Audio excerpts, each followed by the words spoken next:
बिस्मिल्लाहिर्रहमानिर्रहीम अस्सलाम वालेकुम एवरीवन। हफ्ते की एक और वीडियो में मैं आप सबको खुशामदीद कहता हूँ। मेरा नाम है उमर। तो आज के इस ट्यूटोरियल में हम लोग जिस वर्डप्रेस थीम की इंस्टॉलेशन और सेटअप को देखने जा रहे हैं जी, उसका नाम है जी ग्रीन मार्ट ऑर्गेनिक फूड वू कॉमर्स वर्डप्रेस थीम। ये बेसिकली थीम जो है ये डिज़ाइन की गई है एक ऑर्गेनिक स्टोर को डेवलप करने के लिए। ऑर्गेनिक स्टोर के मतलब आपके अंदर इसकी ग्रॉसरी स्टोर भी हो सकता है, ये आपके वेजिटेबल स्टोर भी हो सकता है। ऑर्गेनिक फूड के रिलेटेड जितने भी आइटम हैं, आप उन सबको इन लिस्ट करने के लिए या उन सब का एक स्टोर क्रिएट करने के लिए आप ग्रीन मार्ट थीम को यूज़ कर सकते हैं। ठीक है, हमारे पास दो तरह के पेज बिल्डर के साथ आती है, जिसके अंदर हमारे पास एलिमेंटर भी है और डब्ल्यूपी बेकरी भी है।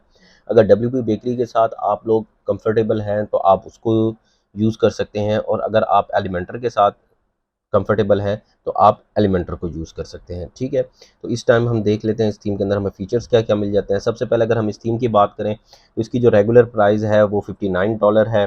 ठीक है, और इसके बाद इस टाइम इसका लेटेस्ट अपडेट जो है वो 12 अक्टूबर 2023 को आया है। और ये डिपेंड करता है कि आप वीडियो किस टाइम देख रहे हैं और उस टाइम इसका क्या अपडेट चल रहा है। ठीक है, और ये हमारे पास जो है लेटेस्ट वर्जन वर्डप्रेस के साथ ये जो है ये कंपैटिबल है। हमें इस थीम के अंदर काफ़ी सारी फाइल्स जो हैं वो मिल जाती हैं। हमें इसके अंदर 70 प्लस डेमोज़ जो हैं वो मिल जाते हैं। ठीक है, हम यहाँ पे देखें फ्रेश फूड और ग्रॉसरी के लिए हम इसको यूज़ कर सकते हैं। फंक्शनल फूड एंड मेडिसिन के लिए हम इस थीम को यूज़ कर सकते हैं। और ये हमारे पास मल्टी वेंडर कंपैटिबिलिटी के साथ भी आता है, यानी कि हम एक ऐसा स्टोर बिल्ड करके दे सकते हैं कि जिसके ऊपर मल्टीपल जो स्टोर ओनर्स हैं वो आकर अपना स्टोर क्रिएट करें और वहाँ पे बैठ के अपने प्रोडक्ट जो है वो सेल आउट कर सकते हैं। ठीक है, तो ये तो था इस थीम का एक छोटा सा इंट्रोडक्शन। तो चलते हैं अब देखते हैं कि हमें इस थीम के अंदर कौन कौन से फीचर्स मिल जाते हैं और उसके अंदर हमें डेमो कौन कौन से मिल जाते हैं। तो मैं यहाँ से इसके सिंपल लाइव डेमो पे ऊपर क्लिक करूँगा। तो गाइज़ अब यहाँ पर आप देख सकते हैं कि हमारे पास यहाँ पे जो है वो ग्रीन मार्ट थीम का जो है वो हमारे पास जो है वो प्री बिल्ट डिज़ाइंस जो हैं वो हमारे पास आ चुके हैं। हमारे पास होम पेज के जो डेमोज़ हैं वो आ चुके हैं। अब यहाँ पे देख सकते हैं कि होम पेज वर्जन 1 है, V2 है, V3 है, V4 है। ये हमारे पास डिफरेंट जो है वो हमारे पास वर्डप्रेस थीम के सॉरी ग्रीन मार्ट थीम के जो है वो होम पेज के डिज़ाइन है। और ये सबसे बड़ी बात ये है कि हमें इसके अंदर RTL का ऑप्शन भी मिल जाता है, यानी कि आप इसको मल्टी लैंग्वेज में यानी कि अरेबिक में आप अगर आप इस वेबसाइट को क्रिएट करना चाहते हैं तो आप उसके लिए भी इस थीम को यूज़ कर सकते हैं। यहाँ पे आप अपनी मर्ज़ी का कोई भी होम डिज़ाइन जो है वो सिलेक्ट कर सकते हैं और उसी के ऊपर जो है वो आप अपने वेबसाइट जो है वो क्रिएट कर सकते हैं। ठीक है, अब यहाँ पर देखें कि आपके अंदर जो है तो दुकान स्टोर की जो है वो लिस्ट ग्रेडिंग भी है वो मिल जाती है, लिस्टिंग मिल जाती है। मेंबरशिप जो फॉर्म है वो देखिए उसके आपको डिज़ाइन जो है वो मिल जाते हैं। वेंडर स्टोर जो है वो आपको मिल जाता है। वो कॉमर्स स्टोर जो है वो आपको मिल जाता है। इसी तरह आप यहाँ पे देखेंगे आपको शॉप कैटेगरी के जो है ऑप्शंस हैं वो मिल जाते हैं। हमें जो है यहाँ पे मोबाइल ऑप्टिमाइजेशन के साथ यानी कि हमें रिस्पॉन्सिव जो थीम है उसके डिज़ाइन जो है वो हमें यहाँ पर सारे के सारे में देखने को मिल रहे हैं। ठीक है, तो अब चलते हैं इस थीम की इंस्टॉलेशन को देखते हैं और देखते हैं कि हम इसके अंदर थीम को किस तरह से इंस्टॉल करेंगे और डेमो डाटा को किस तरह से इंपोर्ट करेंगे। तो अब यहाँ पर आप देख सकते हैं हम लोग जो है वो इस टाइम अपने एक फ्रेश वर्डप्रेस के अंदर मौजूद हैं, जिसके अंदर हमारे पास किसी किस्म की कोई भी थीम और कोई भी प्लगइन जो है वो इंस्टॉल नहीं है। तो अब हम चलते हैं यहाँ पे सबसे पहले अपीयरेंस में जाएंगे और उसके बाद जाएंगे हम थीम्स पे। थीम्स पे क्लिक करने के बाद अब यहाँ पे देखें ग्रीन मार्ट थीम जो है वो मैंने पहले ऑलरेडी ही इंस्टॉल करके रखी हुई है। तो अब मैं यहाँ से सिंपली इसको एक्टिवेट करूँगा। एक्टिवेट करने के बाद अब यहाँ पे देख सकते हैं हमारे पास जितने भी प्लगइन्स हैं वो सारे के सारे जो इस थीम के लिए हमें रिकमेंडेड हैं या रिक्वायर्ड है, हमें यहाँ पे उन सब की इंस्टॉलेशन का जो मैसेज है वो हमारे पास यहाँ पर अपीयर हो चुका है। मैं यहाँ पे सिंपली बीइंग इंस्टॉलिंग प्लगइन के ऊपर क्लिक करूँगा। उसके बाद मैं यहाँ पे इसको इन सबको चेक ऑल करूँगा। मैं यहाँ से इनको सिलेक्ट और इंस्टॉल। तो जनाब यहाँ पर आप देख सकते हैं हमारे पास जितने भी प्लगइन थे वो सारे के सारे इंस्टॉल भी हो चुके हैं और एक्टिवेट भी हो चुके हैं। तो सबसे पहले अब हम यहाँ पे देखते हैं कि हमारे पास ग्रीन मार्ट थीम के अंदर हमें जो ऑप्शंस हैं वो क्या क्या मिल जाते हैं। तो यहाँ पर आप हमारे पास देखते हैं कि लेफ्ट साइड के ऊपर हमारे पास बहुत सारे जो ऑप्शंस हैं वो अब हमारे पास यहाँ पर डिस्प्ले होना स्टार्ट हो चुके हैं। ठीक है, अब यहाँ पे जो हमारे पास है वो गेट वू प्लगइन्स हैं, वो वू प्लगइन के जो स्वॉचेस हैं वो सारे हमें यहाँ पे मिल जाते हैं। हेडर एलिमेंट्स जो है वो हमें यहाँ पर मिल जाते हैं। अगर हमने उनके हेडर के अंदर कोई चेंजिंग करनी है तो वो हमें यहाँ पे मिल जाएगा। अगर फुटर के अंदर कोई चेंजिंग करनी है वो हमें मिल जाएगा। उसके बाद अगर हमने यहाँ पे मेगा मेन्यू को क्रिएट करना है तो मेगा मेन्यू भी हम यहाँ से उसके लिए अलग टैब हमारे पास मौजूद है, जिसको यूज़ करते हुए हम मेगा मेन्यू जो है बेहतरीन सा मेगा मेन्यू जो है वो क्रिएट कर सकते हैं। ठीक है, तो यहाँ पर हमारे पास सबसे ऊपर देख लें कि हमारे पास यहाँ पर ग्रीन मार्ट की जो ऑप्शंस हैं थीम के वो हमारे पास नज़र आ रहे हैं, लेकिन हम सबसे पहले जो है वो इस थीम का जो डेमो है उसको इंपोर्ट करते हैं। उस डेमो को इंपोर्ट करने के लिए हम यहाँ पे सबसे पहले जाएंगे अपीयरेंस के अंदर। अपीयरेंस के बाद हम यहाँ पे जाएंगे थीम सेटअप के अंदर। मैं जैसे थीम सेटअप के ऊपर क्लिक करूँगा तो आप यहाँ पे देखेंगे कि हमारे सामने जो है वो एक न्यू विंडो जो है वो पॉपअप हो चुकी है। तो मैं यहाँ से सिंपली इसको स्टार्ट के ऊपर क्लिक करूँगा। ठीक है, अब यहाँ से हमें जो है वो एक चाइल्ड थीम इंस्टॉल करने की जो है वो हमसे परमिशन मांग रहा है। तो ठीक है जी, मैं चाइल्ड थीम जो है इस थीम की मैं वो इंस्टॉल करूँगा। सक्सेसफुली हमारी चाइल्ड थीम जो है वो इंस्टॉल हो चुकी है। तो अब यहाँ पे देख सकते हैं कि हमारे पास जो है वो डेमो इंपोर्ट के बाद जो हमारे पास कुछ ऑप्शंस आ रहे हैं। यहाँ पे देख सकते हैं कि हमारे पास होम 1 आ रहा है, होम 2 आ रहा है, होम 3। ये सारे के सारे वो ऑप्शंस हमारे पास मौजूद हैं जो हमने वहाँ पे अपने थीम के अंदर देखे थे।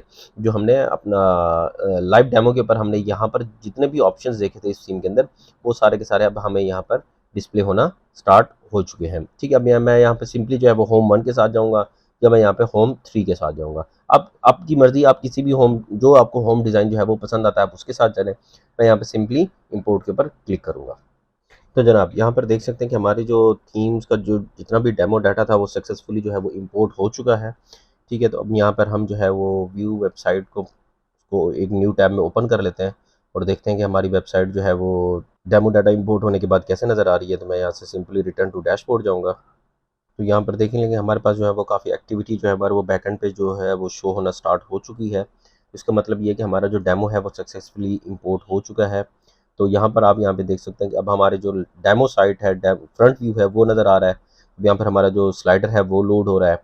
अब यहाँ पे हमारे पास एडवर्टाइजमेंट बैनर्स आ रहे हैं, उसके बाद हमारे पास कुछ अबाउट अस का कुछ डाटा आ रहा है, प्रोडक्ट के रिलेटेड हमारे पास कुछ डिस्क्रिप्शंस आ रही हैं, वो आ रही हैं। हमारे पास कुछ प्रोडक्ट जो हैं वो रिलेटेड पॉपुलर प्रोडक्ट जो है वो नज़र आ रही हैं। इस तरह से हम ग्रीन मार्ट थीम को यूज़ करते हुए एक अपनी वर्डप्रेस की वेबसाइट जो है वो क्रिएट कर सकते हैं। ठीक है, तो अब हम चलते हैं इस थीम के इस वेबसाइट के थीम ऑप्शंस के अंदर, देखते हैं कि हमें थीम ऑप्शंस के अंदर क्या क्या कुछ मिल जाता है। तो मैं यहाँ से सिंपली क्लिक करूँगा जर्नल के ऊपर। तो जनाब यहाँ पर देख सकते हैं कि हमारे पास जो है वो थीम के जो ऑप्शंस हैं वो सारे नज़र आना स्टार्ट हो चुके हैं। अब हम यहाँ पर इस टाइम जनरल टैब के अंदर है। जनरल टैब के अंदर सबसे पहले जो हमें वो फ्रेश जो है वो एलिमेंटर का पेज बिल्डर जो है वो नज़र आ रहा है। ठीक है, अब इस तरह को देख सकते हैं। अगर आपने फ्रंट व्यूज़ का चेंज करना है, जो इसकी अपना एक्टिवेटेड स्किन है वो चेंज करनी है, तो वो आप यहाँ से सिंपली इसको क्लिक कर सकते हैं। अगर आपने प्री लोडर को चेंज करना है, जब अपनी वेबसाइट पर प्री लोडर एक्टिवेट करना है या उसको चेंज करना है, तो वो यहाँ से आप उसको एक्टिवेट ऑन ऑफ भी कर सकते हैं। और उसका स्टाइल भी अगर आप चेंज करना चाहें तो आप इनमें से कोई भी स्टाइल को अपडेट कर सकते हैं। ठीक है, आप उसके बाद कॉन्फ़िग इमेज को भी आप स्टार्ट कर सकते हैं, ऐड कर सकते हैं। Ajax drop down mega menu अगर आप इनेबल करना चाहें या आप डिसेबल करना चाहें तो वो आप यहाँ से कर सकते हैं। अब एजेक्स जो ड्रॉप डाउन मेन्यू होता है ये इस तरह का एक मेन मेन्यू होता है कि जिसके अंदर हमारा जो पेज होता है वो लोड नहीं हो रहा होता। ठीक है, एजेक्स के अंदर हमारा पेज जो होता है वो लोड हुए बगैर हमारे लिए जो प्रोडक्ट है वो उनको सर्च कर रहा होता है। ठीक है, तो इसलिए हम जो जितने भी हम अपना ई कॉमर्स स्टोर्स क्रिएट करते हैं तो हम उनके अंदर एजेक्स ड्रॉप डाउन मेन्यू या हम एजेक्स का जो है वो सर्च मेन्यू ऐड करते हैं। ठीक है, उसके बाद हमारे पास नेक्स्ट ऑप्शन जो है वो हमारे पास हेडर का है। ठीक है, यहाँ पर हमारे पास हेडर के कुछ ऑप्शन नज़र आ रहे हैं 1 2 3 4 5 6। ठीक है, अगर हम यहाँ से इनको भी सेट कर सकते हैं और हमारे पास यहाँ पे देखें कि हमारे पास हेडर का ऑप्शन मिल रहा होगा। ये देखें, ये हेडर आ रहा है, यानी कि हमारे हेडर जो है वो सारे के सारे बने हुए वहाँ पे पड़े हुए हैं। अगर हमने किसी भी हेडर के अंदर कोई भी चेंज करना है तो हम वहाँ पे उसका एलिमेंट जो है वो क्रिएट करेंगे और यहाँ पर हम सिंपली उसको आके सिलेक्ट कर लेंगे। ठीक है, हेडर को कॉन्फ़िगर कर लेंगे। उसके बाद हमारे पास same as it is footer है। फुटर को अगर हमने क्रिएट करना है या फुटर के अंदर कोई भी चेंजिंग करनी है तो वो हम यहाँ से मेन्यू के अंदर से आके करेंगे और यहाँ पे सिंपली हम उसको कॉन्फ़िगर करेंगे या उसको कॉल कर लेंगे। अब उसके बाद यहाँ पे देखें बैक टू टॉप का बटन आ रहा है। अगर आपने उसको इनेबल या डिसेबल करना है तो वो आप यहाँ से सिंपली उसको कर सकते हैं। अगर आपने अपनी ई कॉमर्स स्टोर के अंदर ब्लॉग्स लिखने हैं अपनी नीश के रिलेटेड, ठीक है, तो वो आप उसकी सेटिंग यहाँ से कर सकते हैं। आपने ब्लॉग के अंदर अपना ब्रेड क्रम जो है वो उसको इनेबल करना है तो वो कर सकते हैं, डिसेबल करना है वो कर सकते हैं। ब्रेड क्रम का बैकग्राउंड आपने क्या रखना है वो बता दें। ब्रेड क्रम की जो आपने बैकग्राउंड इमेज जो है वो सेट करनी है तो वो आप यहाँ से सिंपली उसको इम्पोर्ट कर सकते हैं। ठीक है, उसके बाद हमारे पास ब्लॉग आर्टिकल आ जाता है तो उसके अंदर आप यहाँ पे उसको बताएंगे कि आपने जो लेआउट सेलेक्ट करना है आपने उसके अंदर अपनी जो साइड बार है वो लेफ्ट पे रखनी है या राइट पे रखनी है, या आपने नो साइड बार के साथ जाना है तो आप यहाँ से सिंपली सिलेक्ट कर सकते हैं। या आपने फुल विड्थ में रखना है तो फुल विड्थ को आप ऑन ऑफ यहाँ से कर सकते हैं। डेट आपने दिखानी है, वो आप कर सकते हैं। ऑथर को ऑन ऑफ करना है, कैटेगरी है, कमेंट्स हैं, ठीक है, कमेंट टेक्स्ट है, या उसके बाद आपकी शॉर्ट डिस्क्रिप्शन है, रीड मोर का बटन है, या कुछ भी आपने ये चीज़ अपनी एक सिंगल अपना पेज के लिए अगर आपने अपडेट करनी है तो वो आप सिंपली यहाँ से आकर कर सकते हैं। ठीक है, उसके बाद हमारे पास ब्लॉग के रिलेटेड कुछ पेजेस आ रहे हैं, तो वो अगर आपने सेट करने हैं तो वो आप यहाँ से सिंपली इसको आकर सेट कर सकते हैं। उसके बाद हमारे पास वो कॉमर्स थीम के रिलेटेड जो है वो हमारे पास कुछ ऑप्शंस आ रहे हैं, जिसके अंदर हमारे पास सेल्स टैग्स आ रहे हैं कि हमने सेल्स टैग को किस तरह से डिस्प्ले करना है, वो यहाँ पर नज़र आ रहा है हमें। यहाँ पे लेबल फीचर्स जो है वो हमने ऑन ऑफ करना है, तो वो यहाँ से हम कर सकते हैं। कस्टम लेबल, अगर हमने किसी लेबल को, किसी प्रोडक्ट को कस्टम लेबल देना है तो वो हम यहाँ से इनेबल और डिसेबल कर सकते हैं। एजेक्स अपडेट हम यहाँ पे कर सकते हैं, क्वान्टिटी को यहाँ से कर सकते हैं, डिसेबल अपना पासवर्ड की स्ट्रेंथ को हम यहाँ से कर सकते हैं। जो हम जैसे हमने यहाँ पे स्टार्टिंग में मैंने आपको बताया एजेक्स क्या चीज़ होती है, एजेक्स फिल्टर क्या चीज़ होता है, अगर वहाँ से आपने इसको इनेबल या डिसेबल करना है तो वो सिंपली आप यहाँ पे उसकी सेटिंग कर सकते हैं। ठीक है, उसके बाद यहाँ पे देखें हमारे पास मोबाइल के लिए रिस्पॉन्सिवनेस का कोई ऑप्शन आ रहा है। अगर आपने मोबाइल के लिए लोगों को अपडेट करना है तो वो आप यहाँ से कर सकते हैं। लोगों का साइज़ आपने क्या रखना है वो आप यहाँ से अपडेट कर सकते हैं। ठीक है, सेम एज इट इज़ जो है वो हमारे पास फिर स्टाइल के कुछ ऑप्शन जो है वो हमारे पास डिसेबल हो जाते हैं। टाइपोग्राफी को अगर आपने एडिट करना है, ठीक है, तो वो आप अपनी मर्ज़ी से, अगर आपने फ़ॉन्ट्स को चेंज करना है तो वो आप यहाँ से वो कर सकते हैं। उसके बाद हमारे पास सोशल शेयरिंग आ जाती है कि आपने अपने आर्टिकल या अपने प्रोडक्ट जो है वो किन किन सोशल पेजेस के ऊपर आपने शेयर करना है, तो वो आप यहाँ से उनको लिस्ट कर सकते हैं। ठीक है, उसके बाद हमारे पास यहाँ पे परफॉर्मेंस आ रही है। परफॉर्मेंस के अंदर हमारे पास जो है वो जावास्क्रिप्ट की जो फाइल है, अगर हमने उनको मिनिफाइड करना है तो वो हम यहाँ से इनेबल और डिसेबल ये भी कर सकते हैं। ठीक है, और यहाँ पे अगर हमने अपनी थीम के अंदर किसी भी किस्म की कोई कस्टम सीएसएस ऐड करनी है तो उसके लिए हमें हमारे पास यहाँ पर ऑप्शन जो है वो बहुत सारे देखने को मिल जाते हैं। ठीक है, तो ये तो था एक छोटा सा इंट्रोडक्शन और थीम की इंस्टॉलेशन और उसको सेटअप करने का तरीका ग्रीन मार्ट वर्डप्रेस थीम का। तो मिलते हैं नेक्स्ट ट्यूटोरियल में, तब तक के लिए दुआ में याद रखिएगा। अल्लाह हाफ़िज़।